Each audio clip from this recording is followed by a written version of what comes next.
It's December 1st, 2018. CCTV records 22-year-old Grace and her Tinder date, Jesse, getting ready to leave a bar. They had just met a few hours ago, but already they're about to head back to his place. From the outside, everything seemed to be going perfectly well. So well, in fact, that soon after they could be seen heading to a nearby hotel and up to Jesse's hotel room shortly after. Nobody could have expected that this was the last time Grace would ever be seen alive. The next day happened to be her birthday, and nobody was able to reach her all day, and the same was true even days after. It was like she disappeared off the face of the earth. Her friends and family quickly reported her missing, but to no avail. Meanwhile, Jesse was recorded on CCTV out and about, going up and down the elevator, carrying cleaning supplies, and what appeared to be a suitcase.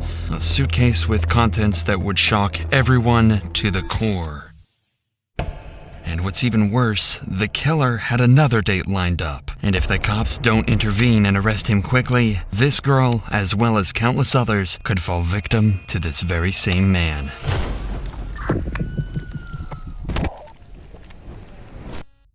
Tell me what happened last Saturday.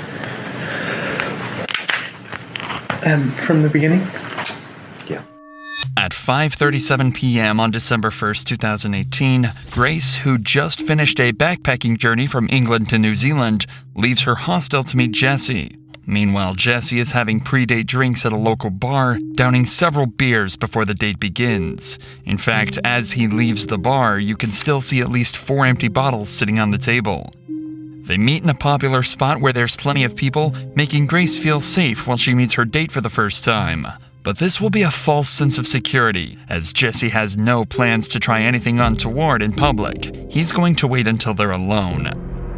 Suspecting nothing, Grace accompanies Jesse to a bar where they drink together for over an hour before they head for a Mexican bar at 7:15 for more drinks, and yet another bar named Bluestone Room around 8:30 p.m. This will be where Jesse tries his luck and sees if he can get a little closer to Grace. At 8:54, they share their first kiss. This is when Jesse takes a trip to the bathroom and where Grace sends her very last message to anyone, telling her friends that it's going amazingly well and that she just clicks with him so well. She's probably excited to spend the night with a man that she genuinely likes. She could have had no idea that instead, he was about to end her life in one of the most horrific ways possible. The next morning, Grace's phone starts to receive a ton of messages. It's her birthday, and there are plenty of friends who want to send her their best wishes. Each and every one of these messages goes unanswered. The first sign that something is wrong is at 8 a.m., when Jesse enters the very same elevator, this time on his own, throwing the camera a suspicious glance. If you think he's just getting the birthday girl a morning coffee, then think again. During that night, Jesse killed Grace by strangulation, and now he's going to try and do everything he can to cover up his crime, and he needs to do it quickly, because he's already got another potential victim lined up. By 8:07 a.m., Jesse is in town and about to start the most eerie shopping trip possible. He starts at the warehouse on Elliott Street, where he buys a suitcase that he plans to hide Grace's body in. He checks out the width and depth of the suitcase to make sure it'll fit her, so he can dispose of her body before anyone can catch him. Then, 25 minutes later, he makes his way to another store, where he buys a number of cleaning products that will be used to clean up the murder scene. Then he returns to his apartment for a number of hours, reappearing at 10:42 a.m. before he jumps in a taxi and Apex Car Rental where he rents a car.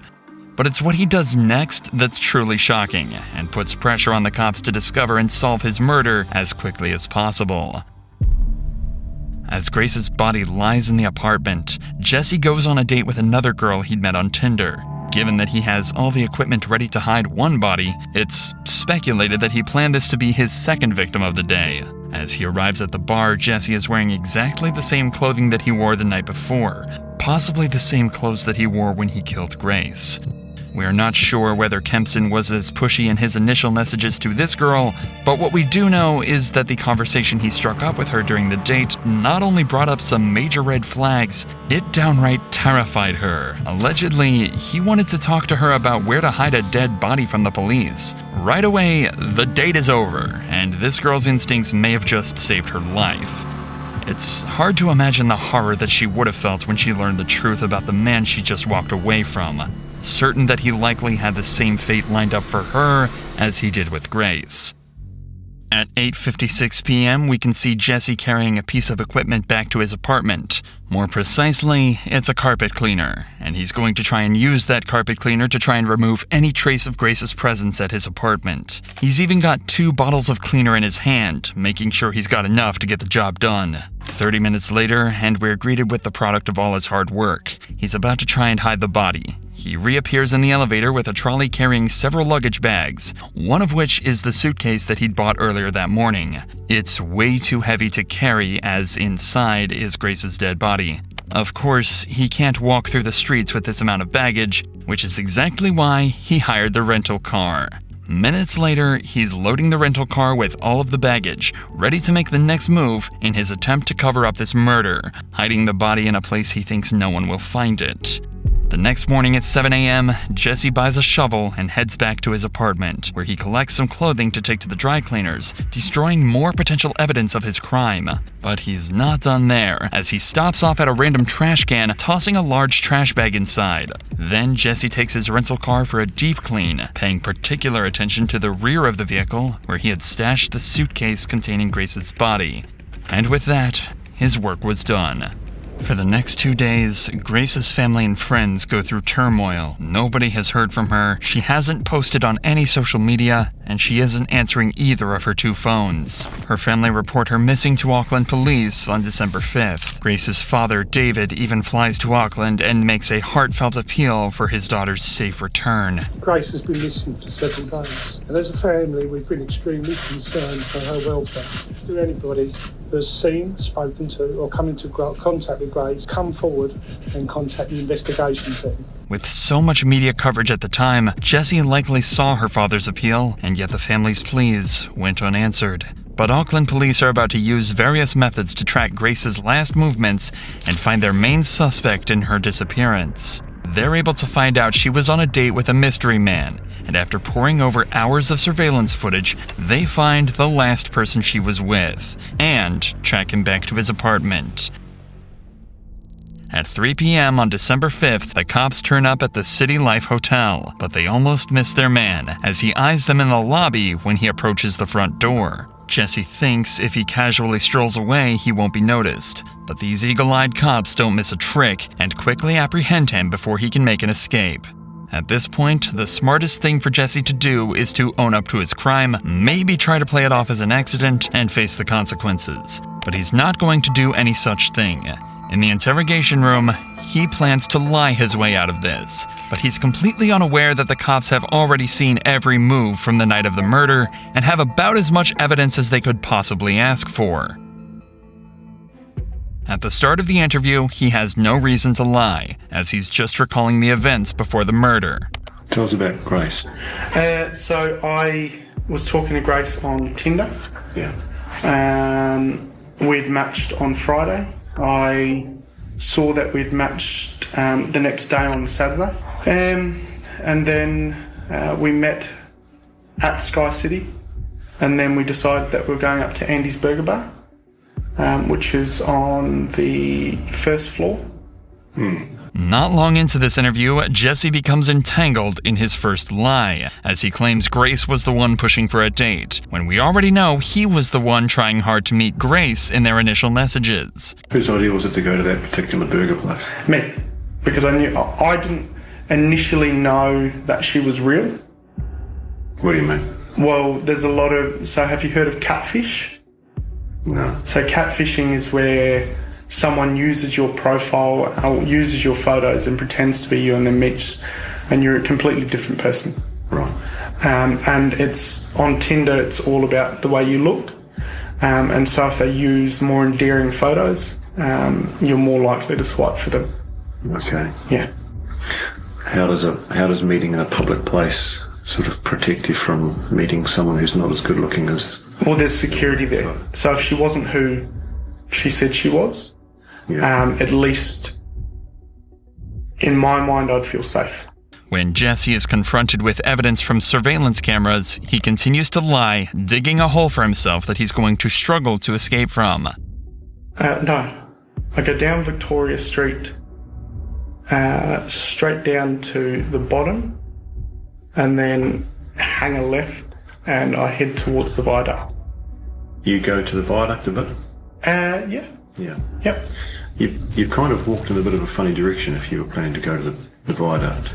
Well, it's the direction I normally go. Yeah. It's I'm just sort of saying, like, if you were planning to go to the viaduct. I normally go down Queen Street and then cross at the bottom of Queen Street, go through the containers, Yeah. and then walk along the wharf. Yeah. Is there a particular reason you would kind of do that? I feel safer down that way. The cop obviously suspects something strange here. Jesse's behavior and responses don't seem to line up or make sense at all, and if Jesse is lying, it'll only take a good few questions to throw him off completely. So the cop starts to apply the pressure, sending Jesse into panic. Actually don't know if she's been murdered or not yet. She may be alive and well. Okay. But she might also be dead. Okay? And it could be that you've done it.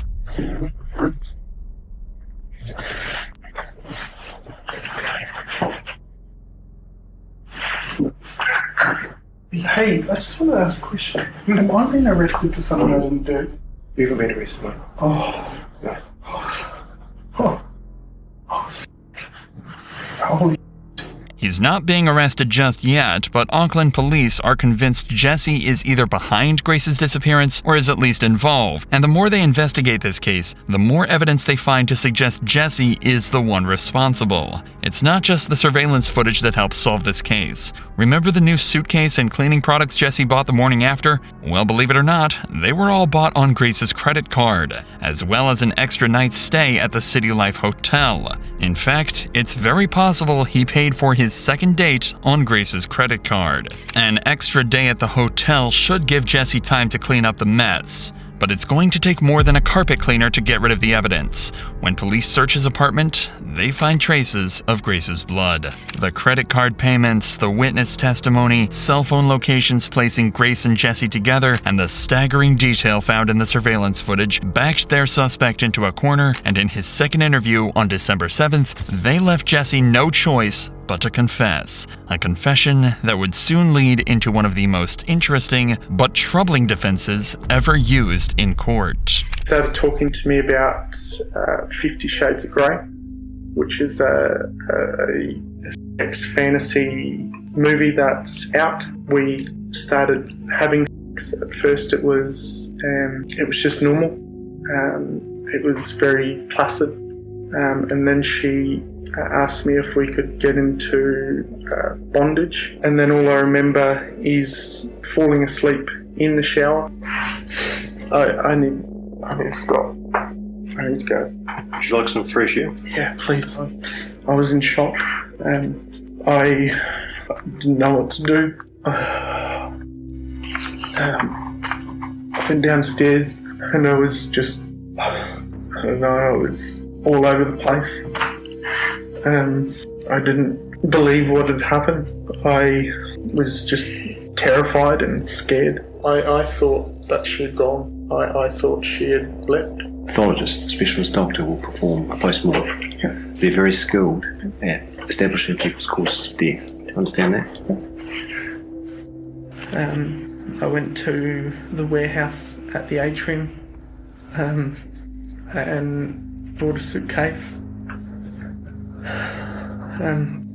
I went back and I was just in shock because it just didn't seem right. I left to go and get cleaning products. So I messaged a friend and said I'll meet you at Revelry. After finishing drinks with her, I got back to City Life. And the whole time I just kept saying, I'm sorry. And then I went downstairs and I grabbed the porter thing and I put the suitcase on top of the porter thing. I drove the hire car into Wilson's car park I parked it. I woke up the next day at about 5 a.m. and drove the car out to Cumu at first. I picked up a shovel from ITM at Cumu. I ended up driving towards the Waitakaries. I went into the bush, I dug a hole, I went and got the suitcase and I covered the hole, and then I drove. Where is her possessions? I threw them in the rubbish. Whereabouts? Albert Park rubbish. Right. So what items of her property have been disposed of in Albert Park? Everything. All of her clothing? Everything that was in the room. Whereabouts did you clean the car? The outside of the car? I think it was in Henderson. I don't know West very well. Okay. And what did you use to clean the car? A water blaster thing from a car cleaning place. Did she have any injuries? Not that I can remember. I was just panicking. Did you inflict any injuries on her that caused her to die? No. Did you kill Grace Mullane? Okay. And you're under arrest for the murder of Grace Mullane on or about the 2nd of December. Okay. You understand? Yep. Did you intend to cause her death? No. Are you ready to take us to where she is?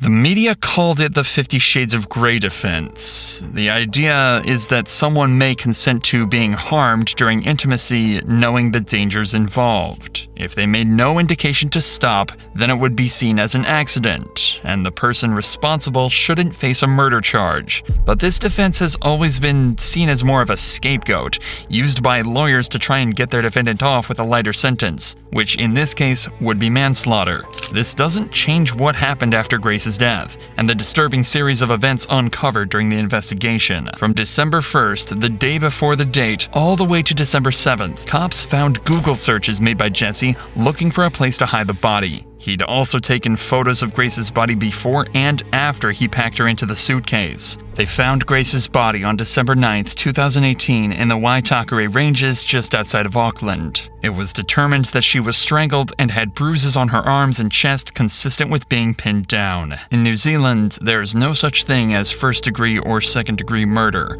All charges are treated the same, carrying a life sentence. That meant there was no investigation into the premeditation. All that mattered was if Jesse killed her or not. It was that simple. Jesse maintained his innocence, but was eventually found guilty, and on February 21st, 2020, he was sentenced to life in prison with a minimum non-parole period of 17 years. After his trial, 2 more women came forward and claimed Jesse had sexually assaulted them after they met him on Tinder. He was found guilty on those charges as well, adding another 11 years to life added to his sentence.